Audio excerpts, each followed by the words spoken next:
Hey there. Welcome back to the Mindful Money Podcast. Today, we're continuing my love affair with the great companies of the US and the world.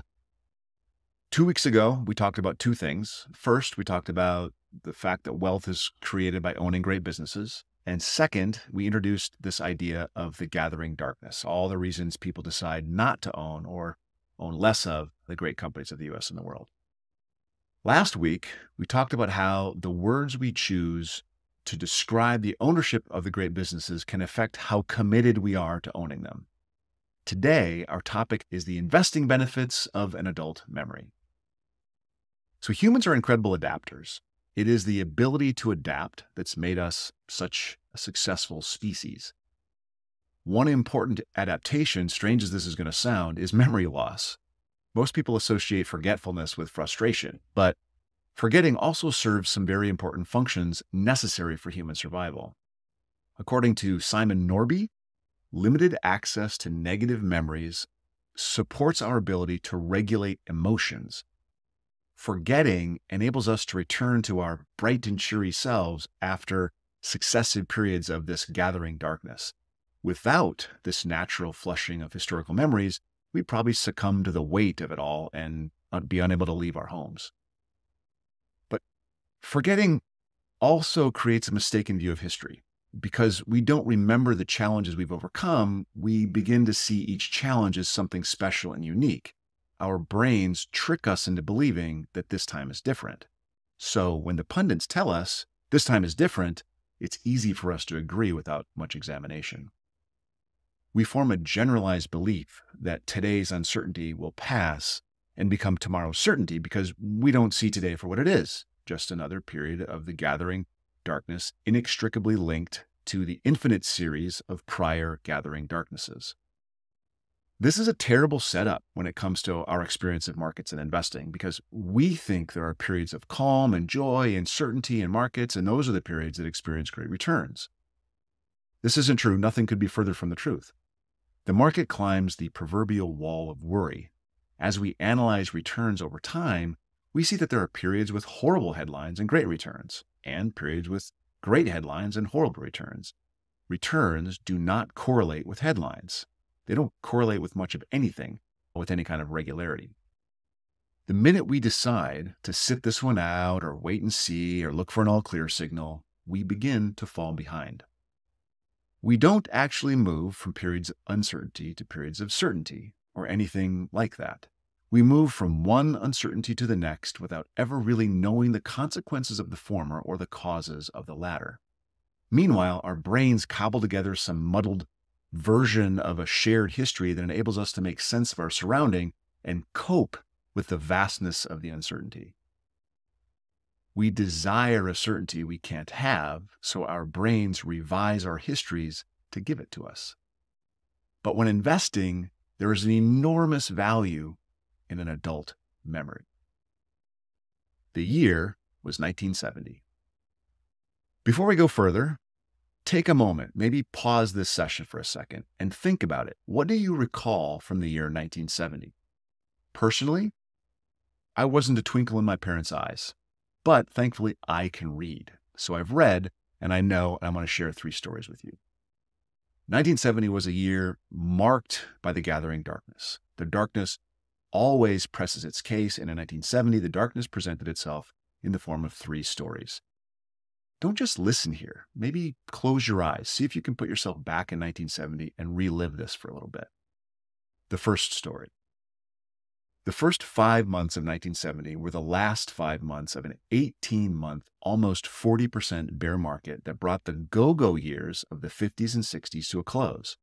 You might recall that the go-go years were the golden post-World War II era of a thriving middle class, increasing inclusiveness, strong GDP growth, and booming corporate earnings. Things were so good that we compare often longingly today's growth rates with those rates of the go-go years. Things were so good economically speaking that we forgot that they could be bad.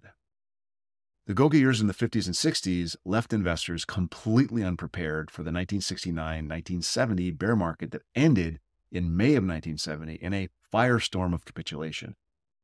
It wasn't so much that investors forgot that bear markets could happen. It was that they started to believe that they weren't possible anymore, as if there was some new economic rules that eliminated bear markets altogether.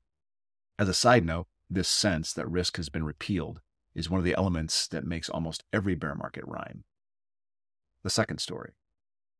Just before the firestorm of capitulation from the bear market on April 20th, 1970, the President of the United States, who was elected for the express purpose of ending the Vietnam War, went on TV to tell the country that we were about to pull 125,000 of our boys out of Vietnam, fulfilling the promise.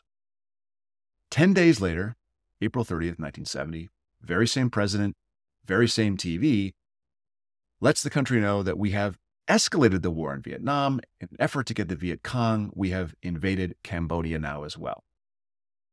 This was the direct opposite of the perceived national goal in the moment. It was the direct opposite of the promise he had made 10 days early.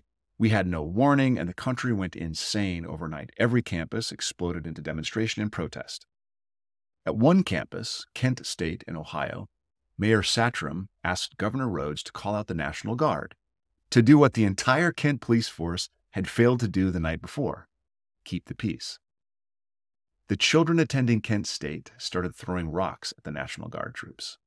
The National Guard troops, children themselves, fired into the crowd. 4 students were killed, 9 were injured. Third story.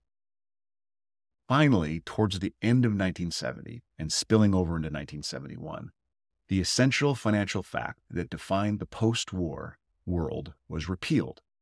Going into 1970, according to the Bretton Woods Agreement, which was created to promote price stability between the U.S. and its 44 most important trading partners after World War II, the trading partners could peg their currency to the dollar, and the dollar would be pegged to the price of gold. 1 ounce of gold would always be immediately convertible for $35 US. For going on 3 decades, the global financial order depended on this negotiated monetary order. In 1965, Lyndon Johnson, refusing to raise taxes, started paying for his unconditioned war on poverty and the Vietnam War with the same dollar. By 1970, the value of that dollar was in decline, and the mounting pressure, along with changes in both global trade and currency exchange markets, made the $35 per ounce of gold impossible to maintain. So the entire Bretton Woods Agreement was abolished, and the dollar was pegged to itself, the full faith and credit of the United States. If this was a meme, we would all be entering our favorite laughing emoji right now. It wasn't a meme at the time. No one knew what would happen next. There were no longer any anchors in the financial system. It was as if we repealed gravity on the planet Earth, and we're just going to see, Earth is going to continue to spin. Is stuff going to spin off into space, or is stuff going to stay, attached to the planet? Everyone was just forced to watch and see. No one had any idea what was going to happen. It was an insane experiment that we had no choice but to undertake. I want you to imagine the headlines during this period. Imagine the news punditry, which were thankfully much smaller at that time.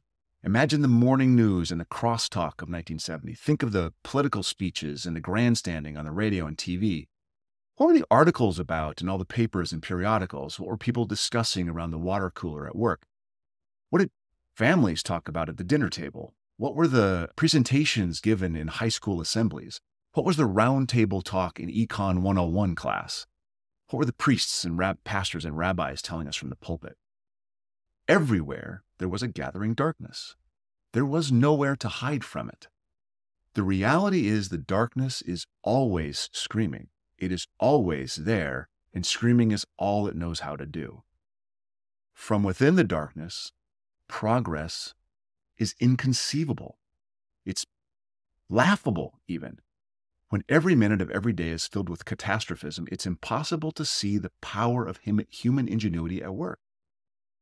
For our purposes, nothing captures this power, human ingenuity, better than the ownership of the great companies of the U.S. and the world. Okay.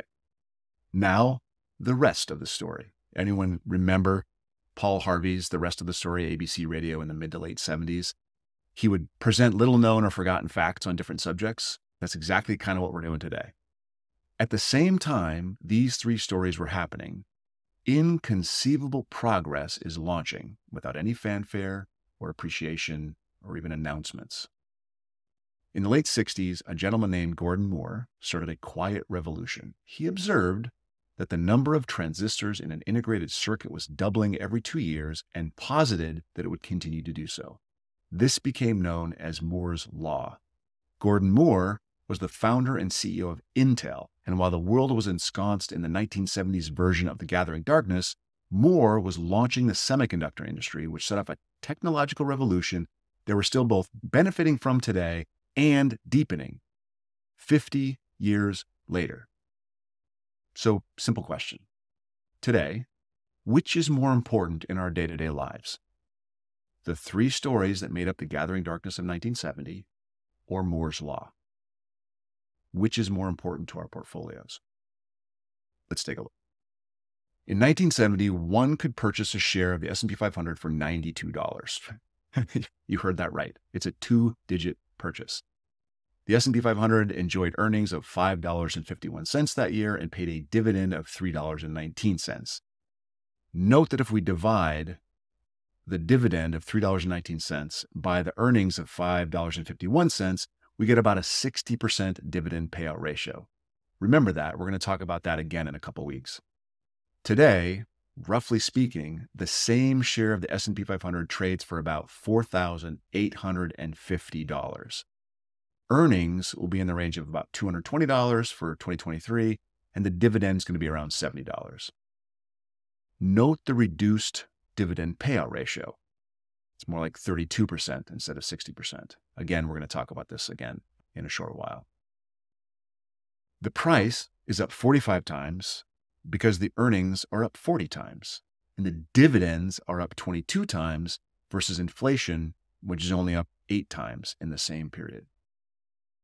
If all you could see in 1970 was the Gathering Darkness, which is, I promise you, all that was reported, you could have very rationally convinced yourself to sit this one out, to wait and see, to wait for that all-clear signal, and you would have immediately begun to fall behind. All businesses attempt to grow their earnings and their dividend all the time. Obviously, this would have to be true for the 500 largest, most profitable, most innovative, most transparent, most soundly financed, most well-managed and stable companies in the US. How could it be any other way? There is real suffering in the world. The headlines will always capture the current gathering darkness, but don't make the mistake of believing that the darkness, any of it, can overwhelm the inconceivable progress that's being made at the great companies of the US and the world all the time.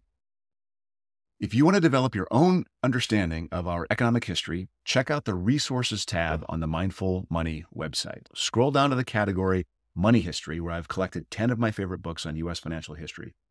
While you're there, check out some of the other categories as well. The Gathering Darkness will always get the headlines. The inconceivable progress is always made invisibly. You got to be careful which one you allow to lead your portfolio. The Gathering Darkness suggests that perhaps bonds or cash are a good idea. History, marked by the inconceivable progress, suggests we should own more of the great companies of the US and the world. I hope you will join me next week as we give specific examples of great companies and their rational refusal to lose money, our money. Thanks for joining me today.